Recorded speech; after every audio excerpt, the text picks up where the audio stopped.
All right, traders, welcome back to the channel. We're going to be going over AMC a little bit. Now, I went over the chart yesterday. I'll make a more in detailed video going tomorrow over the charts, how I see it playing out next week, things like that. Now, this is kind of new, about 20 hours old so far. I didn't see it yesterday. I'm going to do a live reaction to this. I cannot believe it's not circulating. The title to this video, so you know, is GameStop Apes Are All Talk, quotation from WeBULL CEO. So I just want to overall look what's going on, because this is apparently the vendor or broker that everyone uses right now when it comes to trading stocks. Apparently, I think it's absolute garbage and dog water. I would never use it. Now, I did have, I think, the affiliate link for a month's time back in the beginning of 2021, but once I really dove into it, it was just trash. But let's see what everyone's broker CEO is saying about AMC. Let's get into it. We are coming up on the one-year anniversary of the start of the 2021 meme stock frenzy, which kicked off with short sellers being hammered by GameStop apes. So what's next for the retail investor community? Joining us now is WeBULL CEO Anthony Denier. Anthony, it feels like yesterday we just talked to you on January 29, 2021, when all this was hitting the fan. What is the state of the retail stock community right now? Well, I think the retail investor right now is trying to come to grips with a new reality, right? So for the last decade, we've been in a quantitative easing state where, the Federal Reserve has been a backstop to the market. And now that's changed, right? Now 2022 is going to be the first time in a very long time that we're going to see the quantitative tightening, and we're going to see interest rates rising. Right. So I think the retail investor is trying to get their head wrapped around what the new leaders are going to be. And it's certainly seeing a risk off event through January. So, okay, so before we go any further, I do want to address this. Now, this goes back to what originally was stated, that when the market starts to crash, or there was going to be this epic crash of the market, and GameStop and AMC were going to be the threshold, and they were going to capitalize and go to the moon while everything else went down. I always suspected, if the market started to crash, that AMC, GameStop memes would kind of get crushed with them. And kind of right now that's happening, right? So I'm not to take credit or anything like that. It's just, I think this is kind of not surprising what's happening, but I think it's important that people are getting this pushed down your throat that, when the market was in a crash, that everything else should be going up. Not in really reality. We've kind of seen this key trail of the market that when indexes get hit, AMC, GameStop's tend to follow. Let's continue. So far. Well, and the other thing, Anthony, it's Julie here, is that some of these folks might have already seen losses, right? There was some recent Morgan Stanley analysis where they looked at the sort of profit loss for retail investors and found that line is declining at best. And so perhaps these folks already have less money to put to work. Are you seeing any evidence of that on the platform? Yeah, we are seeing customer AUM actually decrease over through Q4 and through the beginning of January. A lot of that has to do with taking losses in positions and then selling some of those losers. We also have to deal with taxable events, right? We're getting into now tax season. People is taking those tax losses to offset some of their earnings through 2021. So a lot of that combined, it's certainly the case. So we're seeing retail investors being resilient and sticking with some of their core names, but certainly taking some risk off the table on names that have taken big hits. Anthony, Ines. All right, so that's not surprising either. We kind of talked about taking losses for taxes. It makes sense. It's not really that big of a deal or surprising. And also, I think he addressed that basically the overall spending from retail in quarter number 4 and 1 have gone down. Now, let's talk about a few things that have happened at the end of quarter number 4 and going into quarter number 1 of this year. The market's been absolutely taking a dump. If you look at the market since the beginning of December, it's absolutely just been shooting down. So obviously, yes, people are going to be taking hits. It makes logical sense just of what's happening. That's not rocket science whatsoever. But also going into that too is in the beginning of 2021 through the basically beginning of quarter number 3, you had everyone and their mom talking about meme stocks, Dogecoin, Shiba Inu. it was everywhere. It was on every news outlet. It was on TikTok. It was on Twitter. It was everywhere. It was trending on Twitter for like 100 days straight or some crap. So overall, it's not surprising because that overall hype has kind of died down. But I do suspect, you know, as we reach lower prices, hype probably continues to jump back in, but going back into it. Here, I'm curious your thoughts on the meme stock phenomenon, which is roughly a year old now, and you've seen the kind of decline in these speculative assets. Do you think that another meme phenomenon would happen again? And what are your thoughts on the retail investor and meme stocks? I will never discount another meme stock event, right? Anything can happen now with communication being in the state that it's in, right? So readily available and everything being so instantaneous. I think looking back a year and thinking like, what have we learned? What have we gained from, you know, we could call it GameStop, we could call it meme, is a couple easy lessons here. The power of the public or power of the retail investor has never been stronger. Right. And we've learned that through that short squeeze event. We've also learned that our market system and our market structures are inefficient. So hopefully looking forward, especially for the benefit of the retail investor, we can see the policymakers take real action to.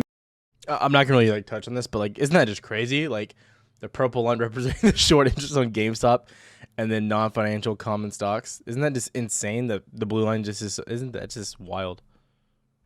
Make the market more efficient for investors and faster to settle for investors. And we can also see that retail investor really utilizing that power and doing it in a way to educate themselves about the market, educate themselves about trends, and continue to learn and become smarter investors overall. Well, let's stay on that, Anthony, because right now I'm looking at GameStop shares down about 6%, fell below $100 with this move here. Keep in mind, at this time last year, GameStop shares were around $500 a share. And I can't tell you the putrid tweets I get every time I mention GameStop on Twitter, and that is something negative. Fact is, a lot of people still own the stock. If you have written the stock down from 500 to 90. Okay, before we go further as well, like, so this guy's like talking about getting like putrid tweets and stuff. The dude lives like in his mom's basement. Are y'all looking at this top left? I mean, the couch looks like he bought it from like an IKEA dumpster out back. And look at I mean, I'm not like hating or like, you know, money shaming, but come on. I mean, where the guy, how does he afford the suit? I mean, it's been a tough year for that guy, obviously. So I mean, you know, no short jokes or anything, but like, that guy, like, obviously, like, you know, it hit him hard. What's your play? I mean, when you talk about, you know, the angry tweets you get, and I can totally agree with you there. I'm not alone. There's a very vocal minority, I think, of investors that are involved in this GameStop phenomenon. If you see the prices now, that tells me that, you know, Diamond Hands or APES. I think it's a lot of talk. I think we're seeing our traders and our investors take money off the table in GameStop, right? And, you know, when it comes down to your own personal pocketbook, that's what's important, right? Managing your own P&L. You know, everyone's a patriot on July 4th. But, you know, it really comes down to. Okay, so actually, I really thought this was gonna be more about AMC. I'm not gonna lie, because they were kind of like lumping those in together. And I actually don't disagree with what he's saying regarding GameStop, because, and you know, people might get mad about this. You might, I don't know. So I do not doubt that people are selling off heavy amounts at GameStop, because I do believe the community in GameStop is a lot less cult-like, I guess, to the fact of like holding it till you die and just like let your family starve. I truly believe there's a lot of AMC people that are like that. I have people in the Discord that are like that, and I'm like, I don't even promote that. That's not what I'm about. I'm like, dude, it's all about making money and, you know, for the family and stuff. It's not, I mean, what's the point of all this crap? So anyways, I think that it's actually probably most likely with GameStop, and I think it's heavily moved by institutions. If you look at just how it's moved overall in the stock price, you can't disagree with a lot of the huge buys and the huge sales back down. Originally, yes, was it like a retail movement? Yes, but like looking at AMC to GameStop, totally different at this point. But what I will say is I thought it was gonna be a lot more about AMC. And I don't think he's necessarily talking bad about anyone regarding AMC. And I don't know why they would say GameStop apes. That doesn't really make sense in the title. It's kind of it's very clickbaity. You know, I can't really talk about clickbait, but yeah. You know, you managing your portfolio correctly. And I personally, I'm not involved in GameStop. I don't recommend stocks. But if I saw these, you know, these moves, I would be taking money off the table. And just moving off of that point also, Anthony, we've seen such engagement from the retail community during the pandemic, and investing apps have seen an influx of people trading on those apps. Do you think that this will continue post-pandemic, and especially if we see a significant haircut in the markets? Well, you know, bullish markets always makes for more traders. That's just the business that we're in. When markets start to slow, when markets, you know, start going down on a daily basis, we see corrections like we've seen.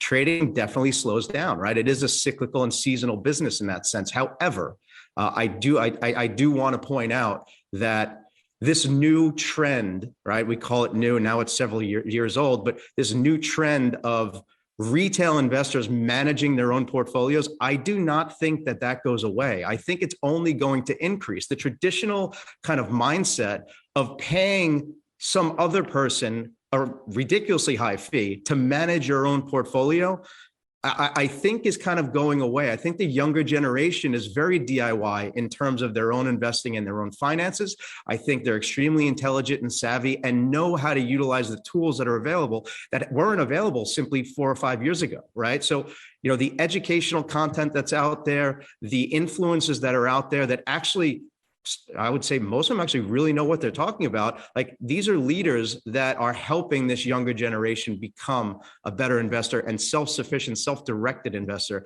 That trend, what we're seeing here at WeBULL, is not going away. We see interaction on our community at all-time highs. We see people engaging with. This is like actually like good talk. Like, he's not like bad talking anyone. So like, I mean, I don't follow his Twitter. So if you follow his Twitter and you're hating on it, I don't know what to tell you. But what I will say is, like, this is actually all good information that he's saying. He's talking good about people, retail, things like that. So this is all good. One another, talking about investing even in down markets, right? So it takes, you know, it takes the market to go lower to go higher. So, you know, we always see these types of trends. It's all about, you know, not seeing, you know, missing the forest for the trees and understanding this is a long-term opportunity for a lot of young people. And Anthony, finally, just quickly, you talk about that engagement on your platform. We were showing numbers a few moments ago about that huge surge in people opening accounts on WeBULL last January. Mm-hmm. How many of those folks are still around? What has been the sustainability of the trend as you have seen it? Our retention rate is well over 90%, right? And that's very unique to WeBULL.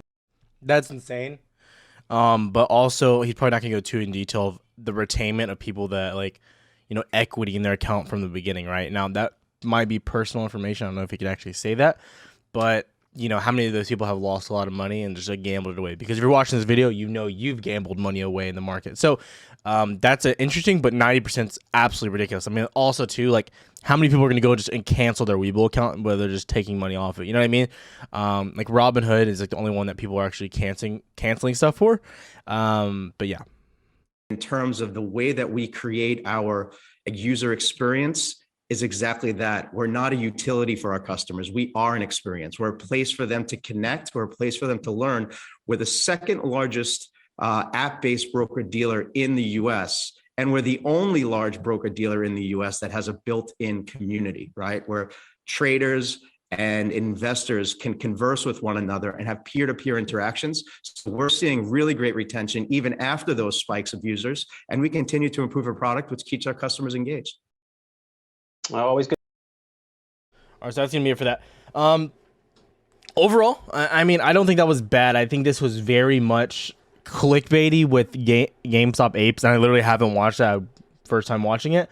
I don't think he said anything really negative regarding investors, specifically in AMC. And I think what he said about GameStop, it lines up perfectly with the channel of being brutally honest with people. Now, he has no incentive, in my opinion, to say things negative regarding APES or whatever. He has no real incentive unless he's quote unquote being paid by hedge funds, which some of you might think that. I can't prove that or say that, so I'm not going to really comment on that. But you know, these are the people that are really making his platform kind of, you know, comparable to Robinhood. I mean, like in size. And, you know, he kept saying number 2. He didn't want to say, you know, the elephant in the room, you know, Robinhood. So they're the ones that are going to make him pass them up. So that's going to be really big and something to watch. But overall, this wasn't really negative. Again, tomorrow I'll have a video going over AMC more in depth, going over options, things like that, and how the stock's going to be moving. But this was just an interesting take. Again, I think it was pretty positive, and overall, those numbers, in my opinion, those are good for AMC. Those are good for GameStop. Those are good for whatever stock you're going to be trading in the future, whether it be another short squeeze or whatever it's going to be, right? That's overall good. The overall trend of seeing people go from, you know, using financial advisors to doing their own portfolio, these are all good trends for the future. Now, people are going to say, well, we need actual change in the market. I mean, 2021 was the best step you could have possibly taken. You know what I mean? You know, to come in here and think you're going to make a change in the market in 1 year on a system that's been around for so long, I think you're kind of naive and a little bit stupid. But overall, like, that was the best step you could take. And like, I think just seeing the overall retention numbers, just seeing the growth in the market so far from this year, we have a lot of ways to go. But in my opinion, I definitely see the steps that you're making in the right direction on the market. Like, subscribe, do what you gotta do. Remember, boys, we run the market. I got no drip in my pocket. Must have forgot it, or maybe I already lost it. Don't got enough